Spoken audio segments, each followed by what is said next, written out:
kita melakukan kecurangan. Kita di tim kampanye Prabowo Gibran itu tidak ada membentuk tim kecurangan. Ya. Untung saja rakyat Indonesia tidak mendapat pemimpin seperti Pak Anies dan Mas Ganjar. Kalau nggak hancur negara ini. Rakyat sudah menghukum mereka, mereka kalah. Sebenarnya inilah saatnya mereka untuk menghargai yang juara dan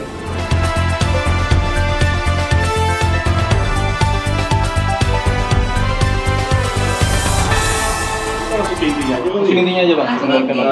Terkait dengan putusan rencana Jelang putusan MK nih Bang. Tanggapannya. mengenai putusan MK kembali lagi kita positif ya, akan direncanakan hari Senin tanggal 22 April minggu depan. Jadi kami dari tim kampanye nasional Prabowo Gibran yakin bahwa putusan itu tidak berpengaruh apapun terhadap keputusan dari KPU yang memenangkan Prabowo Gibran sebagai presiden dan wakil presiden terpilih.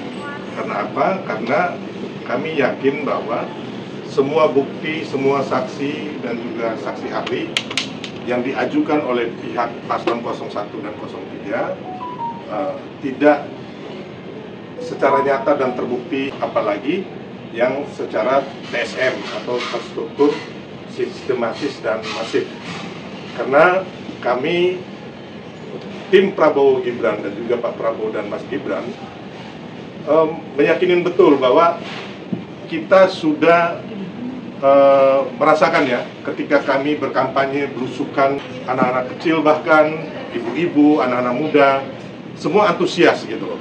Jadi restu Tuhan dan juga restu dari rakyat, kami yakin menang. Jadi untuk apa kita melakukan kecurangan? Dan kita di tim kampanye Prabowo Gibran itu tidak ada membentuk tim kecurangan. Ya, kenapa? Kami waktu itu benar-benar setelah TKN terbentuk, kan memang baru sekali ya TKN terbentuk itu lebih duluan mungkin tim kampanye 01 dan 03. Kami itu langsung bekerja. Jadi semua, karena kami juga pernah menang di Pilpres 2014-2019, punya pengalaman sebagai pemenang, memenangkan Pak Jokowi.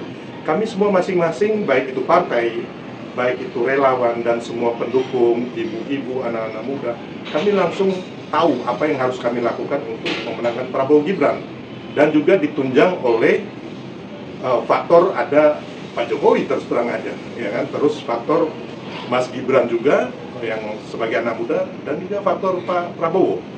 Dan kita lihat bagaimana masyarakat begitu antusias menyambut kedatangan Prabowo Gibran di mana-mana, terus bahkan itu lagu Oke Gas itu viral, terus goyang gemoy, terus waktu kami pembagian susu untuk anak-anak kecil, ya kan, termasuk kami menjual paket sembako murah, masyarakat itu begitu antusias. Dan kami yakin, seyakin-yakinnya kami akan memenangkan Pilpres 2024. Makanya dari awal kita nggak mau curang, ya kita juga lihat hasil survei, dan itu sebenarnya pihak 01 dan 03 juga mengakui mereka juga punya lembaga survei gitu loh, yang memang dari awal hasil semua lembaga survei itu memenangkan, prediksinya memenangkan Prabowo Gibran. Jadi untuk apa kita curang? Dan kami yakin bahwa sebenarnya keputusan MK yang kali lalu itu mengenai Mas Gibran sebagai cawapres itu kan udah final dan binding. Buat apa lagi mereka sekarang mengajukan lagi sampai membuat isu bahwa Mas Gibran itu akan didiskualifikasi. Ini adalah isu bohong yang sengaja dilempar oleh pihak yang tidak bertanggung jawab. Dalam hal ini pihak yang pastinya kalah Pilpres.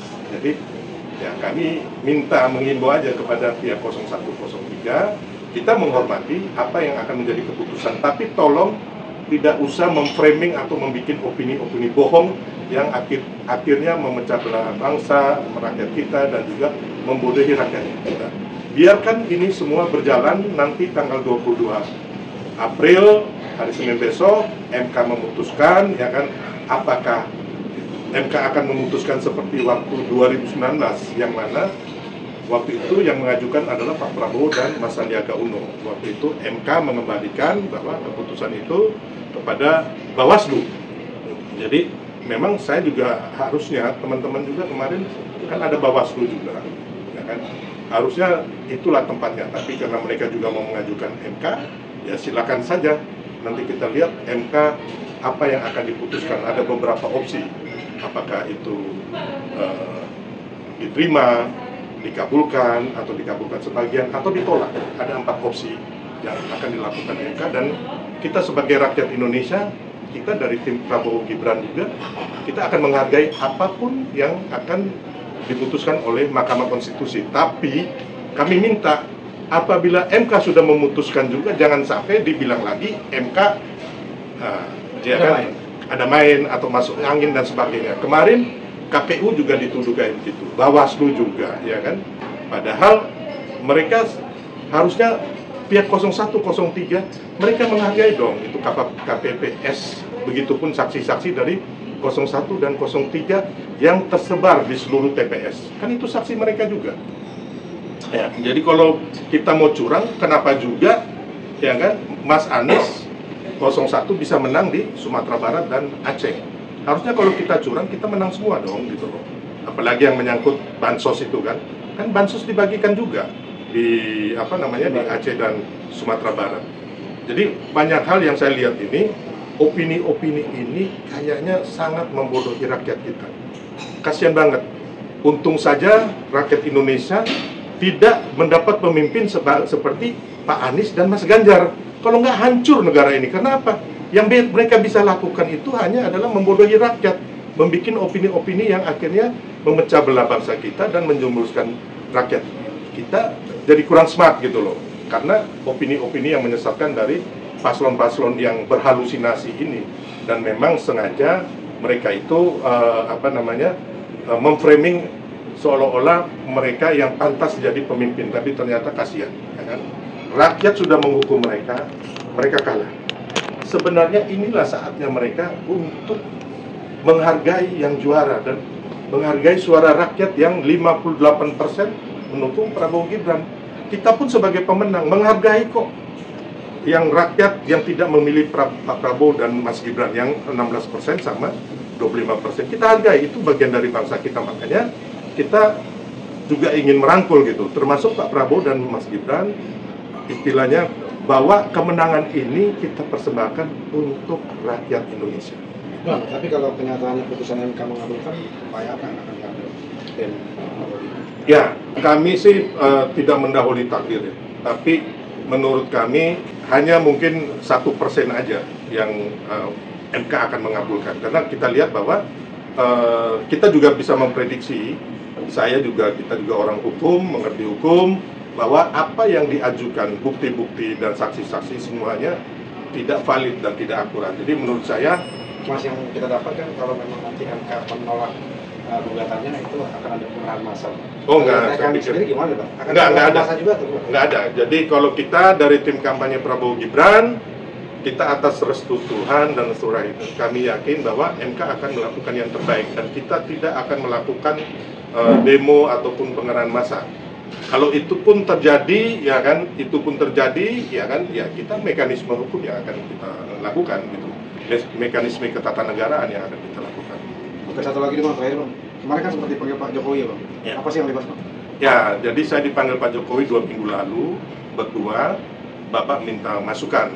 Nah, dalam hal ini masukan sebagai rakyat ya kita rakyat. Saya ketua umum dari organisasi relawan solidaritas merah putih. Nah, Presiden meminta masukan waktu itu setelah selesai Pilpres ini keadaan di masyarakat bagaimana, termasuk menjelang Lebaran itu keadaan masyarakat bagaimana.